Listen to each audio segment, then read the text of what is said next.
What is so exciting is April 2nd is just around the corner, and that's American Liberation Day. That's the day when the rest of the world starts to treat America with respect.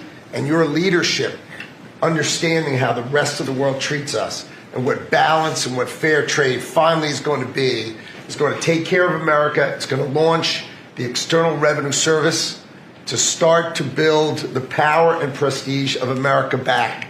And I'm honored to be helping you on that course. EPA has now canceled over $22 billion worth of contracts. $2 billion going to this NGO that Stacey Abrams was tied to.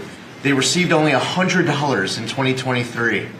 And then the Biden administration gave them $2 billion. The director of the Greenhouse Gas Reduction Fund saw his former employer get $5 billion. So $20 billion went to just 8 NGOs, and they're all pass-throughs. And then they were giving it to other entities. Many of them were pass-throughs. And what you have is all these extra middlemen, they're taking their cut.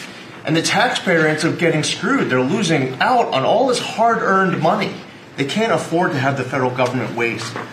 The partnership with DOGE and Elon Musk has been incredible at EPA.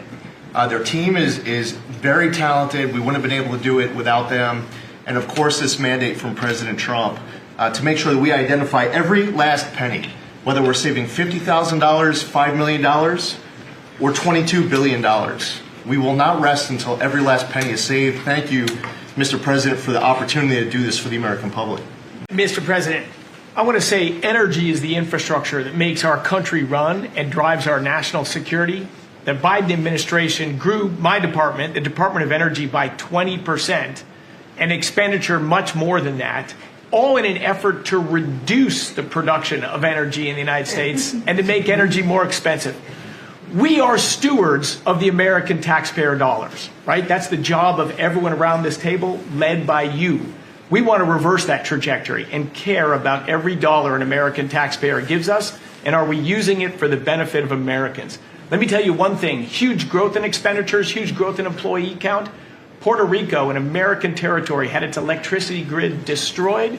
They had billions of dollars in the Department of Energy to help Puerto Rico, yet they didn't spend that money because that money would have meant more energy, more jobs, more prosperity in Puerto Rico. They wanted to have them as a poster child of wind and solar. This island should run on wind and solar. That just doesn't work. But they cared about politics more than the American people, and they didn't treat the dollars like they were their dollars. This table, the team you have assembled, we're treating the American dollars like they're our dollars. Yes, sir, and if we think about education, if we don't address the issues in education now and start getting our scores up, where are we going to find our next generation after that? Where are our engineers, our doctors, our lawyers, our scientists, our AI and technical experts going to come from? We will go farther and farther down, and with everything else we're doing within our country, building manufacturing, bringing all of that back, if we don't educate in the best way we can, we will be lost, and those generations will be lost. It is, I think, the cornerstone of our culture and what we need to focus on. And so by having education at the best place where it can be, which is at the states, the local levels, with governors, with best practices and tools, which I hope the Department of Education can help supply for them, we'll do it.